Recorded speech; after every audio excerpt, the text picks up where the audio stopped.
Register ಮಾಡ್ಕೊಂಡ್ರೆ easy ಆಗುತ್ತೆ. ಅಂದ್ರೆ ಯಾವ ಬ್ಯಾಚಲ್ಲಿ ಯಾರು, ಈಗ ಫಾರ್ ಎಕ್ಸಾಂಪಲ್ ನಮ್ಮ ಬ್ಯಾಚಲ್ಲಿ 25 ಜನ ವರ್ಕ್ ಮಾಡ್ತಾರೆ, ನಮಗೆ ಕೆಲವು ಟೈಮಲ್ಲಿ 25 ಜನ ಹೆಸರು ನೆನಪಿರೋದಿಲ್ಲ.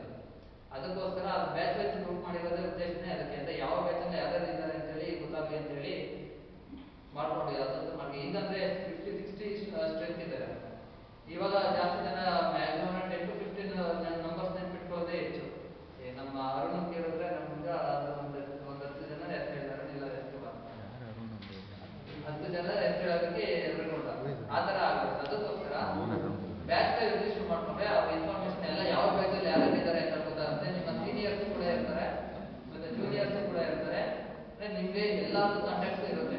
ಫಾರ್ ನೀವು ಕಾಲೇಜಿಂದ ಹೊರಗಡೆ ಹೋಗಿ ಜಾಬ್ ಏನಾದ್ರು ಹುಡುಕ್ತಾ ಇದ್ದೀನಿ ಅಂತಂದ್ರೆ ನೀವು ಅಟ್ಲೀಸ್ಟ್ ನಿಮ್ಮ ಸೀನಿಯರ್ಸ್ ಆದ್ರೂ ಕೇಳಿ ಇದು ಮಾಡ್ಬೋದು. ಇಲ್ಲ ಗೂಗಲ್ ಗ್ರೂಪ್ಸಲ್ಲಿ ಏನಾದ್ರು ಒಂದು ಕಾಮೆಂಟ್ ಏನಾದ್ರು ಹಾಕಿದ್ರೆ ಅದನ್ನು ನಿಮ್ಗೆ ಹೆಲ್ಪ್ ಮಾಡೋರು ಯಾರಾದ್ರೂ 100 ಜನದಲ್ಲಿ ಒಬ್ಬರಾದ್ರೂ ಹೆಲ್ಪ್ ಮಾಡ್ತೀನಿ ಅಂತ ಬರ್ಬೋದು. ಅದಕ್ಕೋಸ್ಕರ ಅವನ್ನೆಲ್ಲ ರಿಜಿಸ್ಟರ್ ಮಾಡ್ಕೊಂಡ್ರೆ ನಿಮಗೆ ಅದು